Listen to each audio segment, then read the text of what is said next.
بسم الله الرحمن الرحيم، والصلاة والسلام على أشرف الأنبياء والمرسلين سيدنا محمد وعلى آله وصحبه أجمعين. الحمد لله على هذه النعمة الفخيمة والنعمة الكريمة التي حبانا الله بها، مثل هذه المجالس، مجالس القوم، قوم إذا أرخى الظلام ستوره لم تلفهم رهن الوطا والمضجع، بل تلقهم عمد المحارب قوما لله أكرم بالسجود الركع، يتلون آيات القرآن تدبرا فيه ولا كالغافل المتوزع، ثبتوا على قدم الرسول وصحبه والتابعين لهم، فسل وتتبع ومضوا على قصد السبيل إلى العلا قدما على قدم بجد أوزعي. Alhamdulillah, segala puji syukur kehadirat Allah Subhanahu wa taala, salawat dan salam atas junjungan kita Nabi besar Muhammad sallallahu alaihi wasallam. Alhamdulillah, yang mana kita dikumpulkan pada pagi hari ini adalah untuk memperingati daripada kaum rijal Allah Subhanahu wa taala yang telah disebutkan oleh Al-Habib Abdullah bin Alawi Al-Haddad, di mana mereka adalah kaum apabila di malam hari mereka sujud kepada Allah Subhanahu wa taala, rukuk kepada Allah seperti mihrab dan seperti tiang-tiang yang berdiri karena banyaknya beribadah kepada Allah. Mereka membaca daripada Al-Quran di malam hari. Mereka adalah contoh daripada orang-orang yang telah berlalu masanya di dalam mengikuti apa yang telah ditetapkan oleh Nabi besar Muhammad sallallahu alaihi wa alihi wasallam. Mereka adalah orang yang berjalan di dalam jalan Nabi Muhammad sallallahu alaihi wasallam dengan bersungguh-sungguh, setapak demi setapak menuju Nabi besar Muhammad sallallahu alaihi wa alihi wasallam. Lakum bushra al-ijabati wal qabuli min al-Mawla biwasitati ar-rasuli, wasaltum fajtama'tum wattasaltum fakana al-wasl fa'idatu al-wusuli. ألا يا مرحبا أهلا وسهلا بكم يا نسل طه والبتولي، نزلتم في منازلنا فزادت بكم شرفا تضاعف بالنزول. Alhamdulillah, kata beliau, kalian semuanya yang ada di sini mendapatkan kabar gembira karena kita semuanya bersambung dengan Nabi besar Muhammad sallallahu alaihi wa alihi wasallam.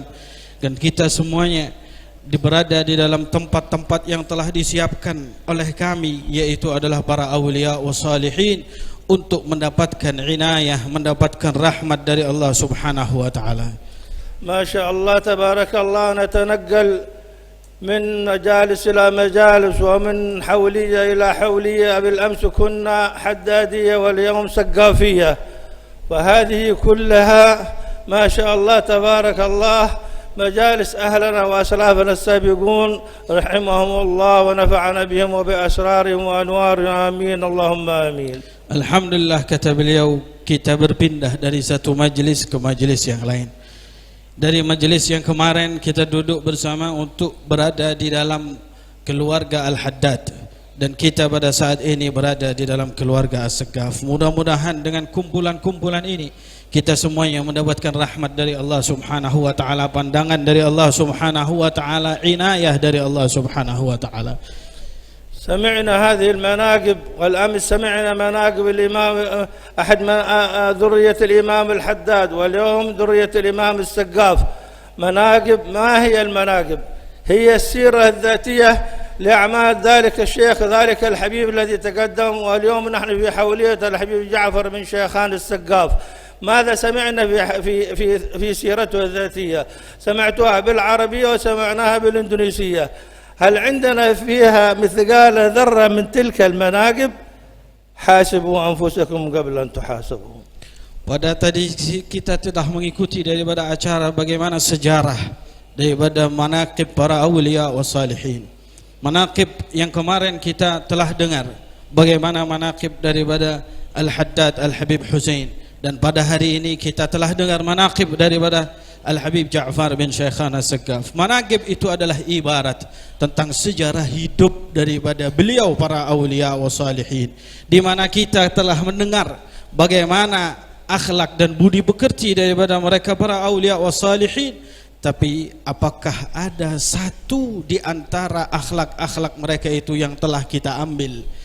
Adakah satu daripada sifat-sifat mereka yang telah kita laksanakan? Ketahuilah, kita semuanya bakal dihisab oleh Allah Subhanahu wa taala. Maka hisablah diri kita.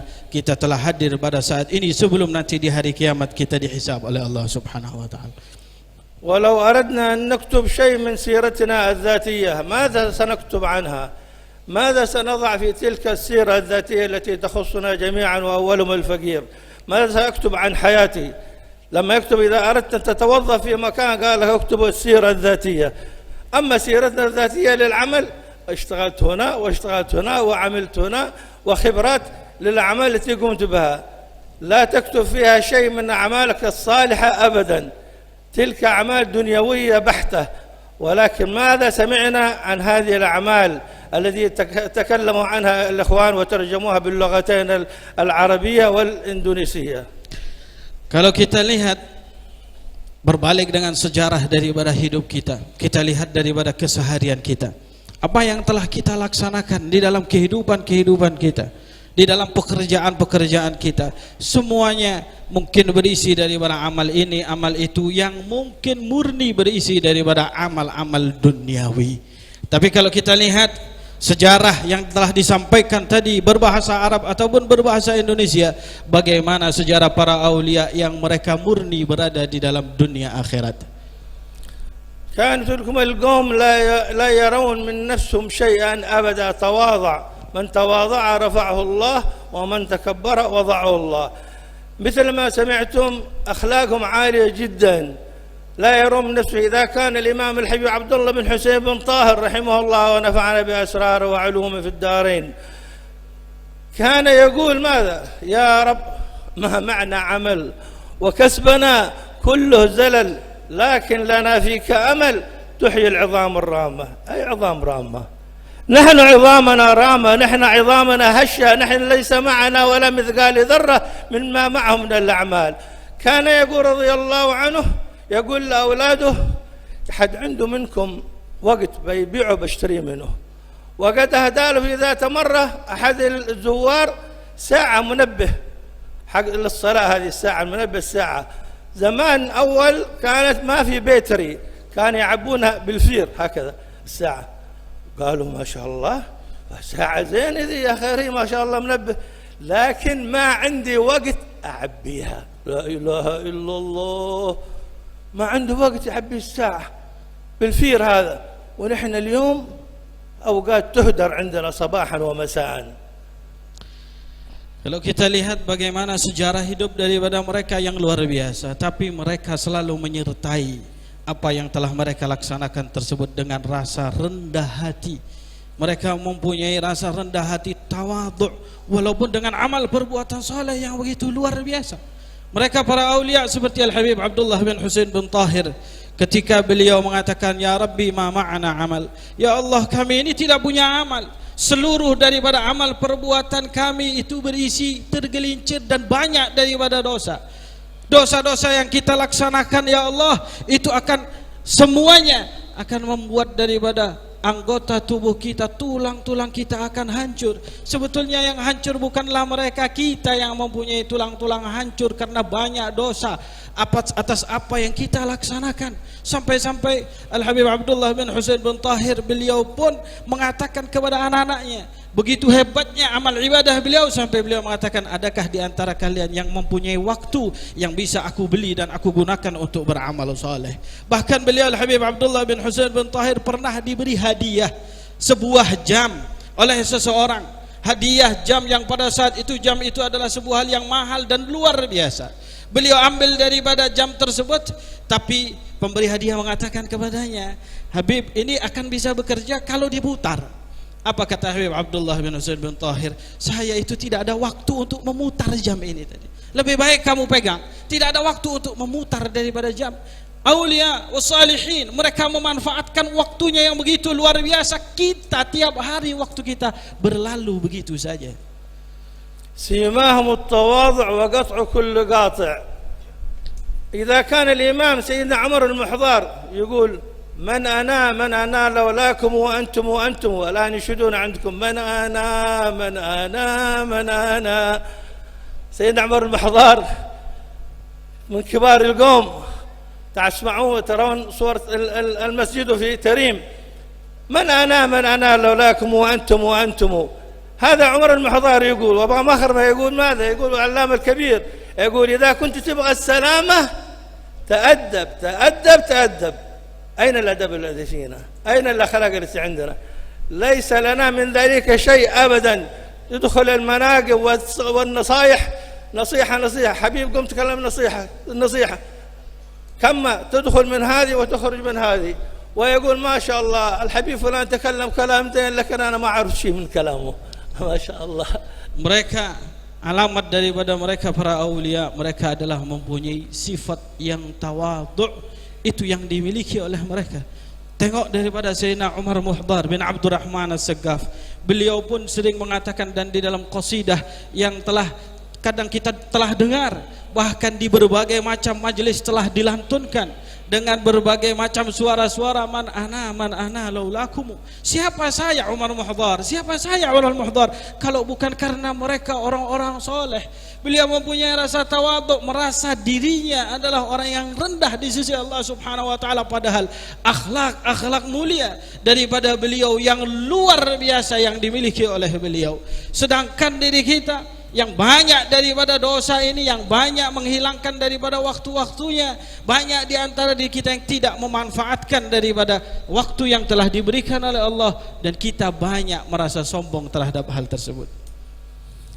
الآن لو نسأل واحد ما اسمك؟ اسمي فلان بن فلان بن فلان بن فلان بن فلان السقاف. ماذا تعرف عن جدك؟ ما أعرف شيء، خلاص انتهى كل شيء. جاء أحدهم إلى عند سيدنا الإمام الحداد وقال له أنا فلان بن فلان بن فلان.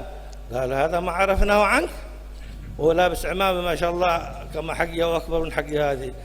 قال أما هذا إذا كنت أنت صورة ولا شيء صورة عمامة وصورة ولا شيء في المقصورة فبئس بك.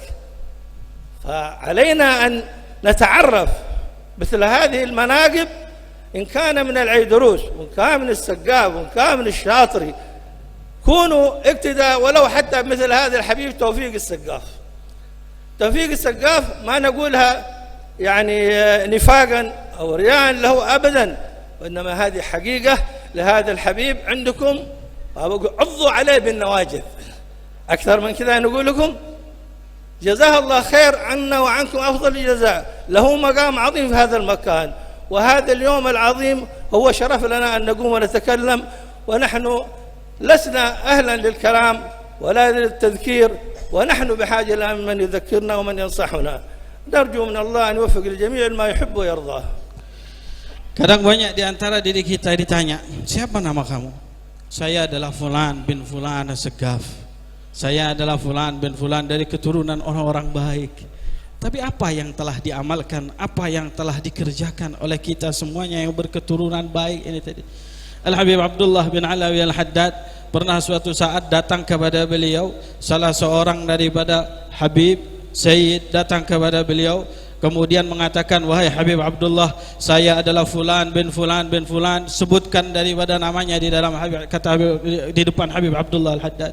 Kemudian Habib Abdullah melihat ini orang memakai imamah, menggunakan jubbah, menggunakan daripada surban. Kata Habib Abdullah bin Alawi Al-Haddad, al-imamah fi surah, al-imamah ada gambarnya semuanya, ada bentuknya, tapi di dalamnya itu tadi kosong. Ini yang terjadi di dalam diri kita. Oleh karena itu kita harus adalah mendengar manaqib yang telah kita dengar ini, kita bermuamalah dengan hal tersebut, kita gunakan, kita kerjakan daripada manaqib tersebut, sehingga kita pun bernasab kepada mereka.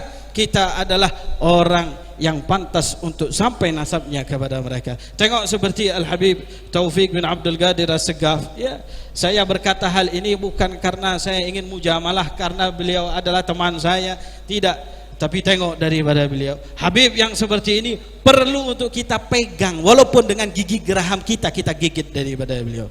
Dan saya mohon maaf saya sebetulnya tidaklah pantas untuk memberikan nasihat pada saat ini karena saya bukan ahlan untuk hal tersebut, dan beliau mengatakan sebetulnya saya perlu untuk diberikan nasihat karena kekurangan yang banyak di dalam diri saya, kata beliau.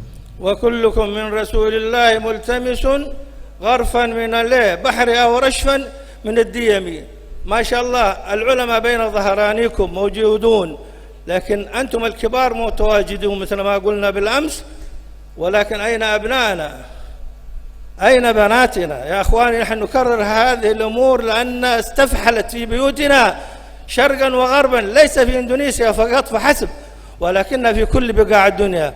كلكم راع وكلكم مسؤول عن رعيته، لا تتركون الحبل على الغارب هكذا. لا بد منا أن نرجع إلى الله سبحانه وتعالى ونرجع بناتنا ونحضرهم إلى هذه المجالس وإلى هذه المجامع، لأن هذه مجالس فيها نفحات ربانية، مجالس القوم الكرام المطعمين لمن أمهم بالخصب والمحل، لذ بهم في كل نائبة وادعو ذا العرش بهم وسلي. Kita hadir dalam majelis ini, kita duduk di sini, kita dapati banyak di antara para ulama, banyak orang-orang soleh yang hadir pada saat ini. Tapi di manakah anak-anak kita? Di manakah anak lelaki kita? Di manakah anak perempuan kita? Kita tidak mengajarkan kepada mereka akhlak yang baik seperti daripada mereka para aulia wa salihin. Saya sering sekali menyampaikan daripada hal ini karena memang hal ini adalah sebuah hal yang penting. Bukan hanya di Indonesia saja, tapi di seluruh daripada tempat yang ada. Banyak di antara anak-anak kita yang terlantar di dalam urusan-urusan tarbiyah dan pendidikan. Padahal kita semuanya adalah seorang pemimpin yang pastinya akan dipertanggungjawabkan nanti oleh Allah Subhanahu wa taala terhadap daripada anak-anak kita semuanya. Dan mudah-mudahan kita hadir memang benar di sini berada daripada nafahat, ya, nafahat pemberian anugerah dari Allah Subhanahu wa taala, karena kita menyebutkan daripada mereka para aulia wa salihin yang telah dikatakan oleh mereka para aslafun salihin bahwa kalau kita dalam keadaan musibah maka kembalilah dan memintalah pertolongan kepada mereka para aulia wa salihin. يقول الإمام علي الحبشي من لا سلك في طريق أهله تهيم وضاع، فيا فروع النبي سيروا على الاتباع، خلوا القدم بالقدم واحذروا الابتداع. أين سلوكنا من أهلنا؟ أين سلوكنا من آبائنا؟ ماذا نعرف عن آبائنا؟ ماذا سلكنا في طريق أهلنا وآبائنا؟ أبدا ما هناك أبدا. إذا حضرنا مجلس بالكاد يلا كله يمكن نصفنا نائمون والربع الذي هم منتبهون. فماذا عرفنا في هذه المجالس وماذا استفدنا من تلك المجالس؟ مجالس خير مجالس تعقد في اندونيسيا هنا لا شبيه لها في اي مكان. انتم فقتم ما شاء الله في اندونيسيا في مجالسكم حتى على حضرموت. هنا مولد ما شاء الله، وهنا جلسه، وهنا فقه، وهنا نحو، وهنا بلاغه، وهنا تفسير، وهنا ما شاء الله تبارك الله. فما عليكم الا تاتون بابنائكم، وخصوصا لاهل البيت. اهل البيت النبوي بحاجه، كانوا اهلنا وابائنا السابقون ينصحون أبنائهم أنهم المذكرون أنهم يهتمون بأبناء الرسول صلى الله عليه وسلم لكي يبقون على سيرة أهلهم وسلفهم. لكن أين بناتنا وأين أولادنا؟ ليس لهم شيء أبدا في هذا المجال. وإن جينا ورجعنا إلى تلكم المعاهد التي في الخارج تجد لهم أقلية، مثل ما تكلمنا أمس وقلنا.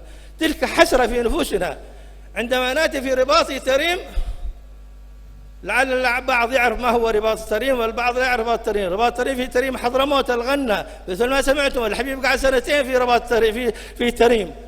وهكذا يسافرون لأجل طلب العلم شرقا وغربا، ونحن أولادنا هنا عندهم في بيوتهم في عقد ديارهم ما شاء الله. الحبيب توفيق والأستاذ عبد الله المحضار وغيره ومصطفى عمر وكثير ما هم في سورابايا وفي جاكرتا وفي كل نواحي اندونيسيا ما شاء الله، الذي تخرجوا من رباط التريم ألوف مؤلفة في شرقا وغربا.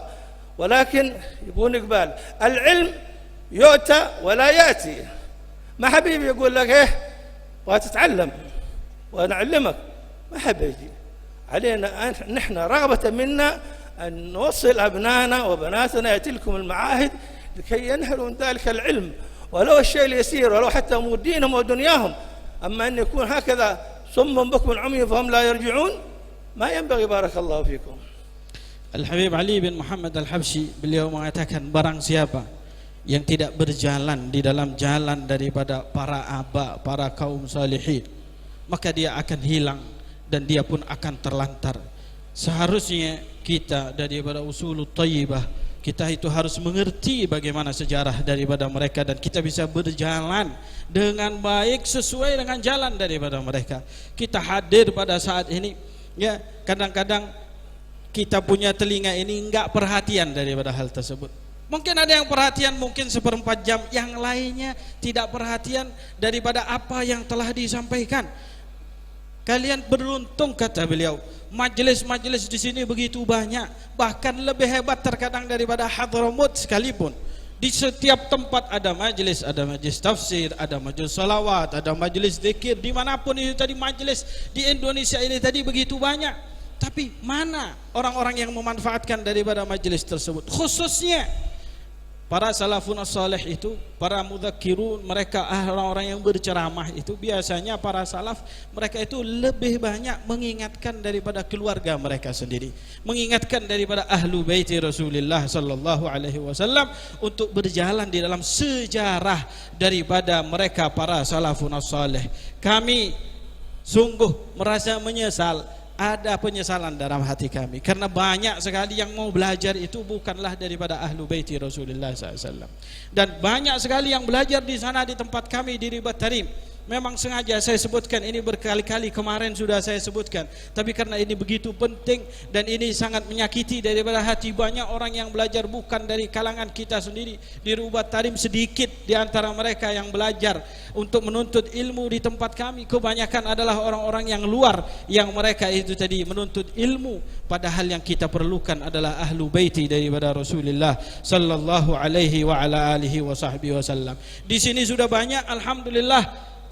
Ada Habib Taufik, ada Habib Abdullah Al-Muhdar. Tapi mana orang-orang yang mau datang untuk menuntut ilmu? Ilmu itu perlu untuk didatangi, bukan ilmu itu tadi datang sendiri ke tempat anda. Oleh karena itu kami berwasiat dan memberikan nasihat kepada seluruh para keluarga daripada Nabi besar Muhammad sallallahu alaihi wa ala alihi wasallam, manfaatkan daripada apa yang telah ada. Berangkatlah untuk menuntut ilmu dimanapun, syargan wa gharban, dimanapun anda, timur barat, tuntutlah daripada ilmu. Tengok Al-Habib Ja'far tadi, 2 tahun beliau berada di Tarim, beliau menuntut ilmu di Tarim. Ini menunjukkan bahawa beliau keliling kemana-mana adalah untuk mendapatkan ilmu. قال الوالد عبد الله شاطر يوصف شبابنا وشباب اليوم ذاك في ذلك الزمان، وهذا ينطبق هذا البيت الشعر علينا نحن وأولهم الفقير. كم من ولد شاب يتمايل بثوب المفاخر، ما شاء الله، بثوب المفاخر يعجبك لاقط خطر، وهو من العلم مفلس، ما عرف للأوامر ولا قرأ المختصر. Al-Habib Abdullah bin Alawi, Al-Habib Abdullah bin Umar Asy-Syatiri, beliau pernah memberikan nasihat di dalam satu bait daripada syair. Berapa banyak sekarang anak-anak muda di mana dia menggunakan pakaian-pakaian yang dia gunakan untuk berbuat beberapa daripada kelakuan-kelakuan yang tidak baik, kelakuan-kelakuan yang tidak pantas, sedangkan dia itu di dalam ilmu agama bangkrut alias tidak punya ilmu agama sama sekali. هذا ونختم كلامنا بالدعاء. ربنا يوفقنا جميعا ويوفقنا الخير. اللهم يا من وفق أهل الخير للخير وأعانهم عليه ووفقنا للخير وعنا عليه واحفظنا من كل هم وضير. اللهم لا تجعل مصيبتنا في ديننا ولا تجعل الدنيا أكبر همنا ولا مبلغ علمنا ولا تسلط علينا يا الله بذنوبنا من لا يخافك فينا ولا يرحمنا. ربنا آتنا في الدنيا حسنة وفي الآخرة حسنة وقنا عذاب النار. وصلى الله على سيدنا محمد وعلى آله وصحبه وسلم والحمد لله رب العالمين والعفو منكم.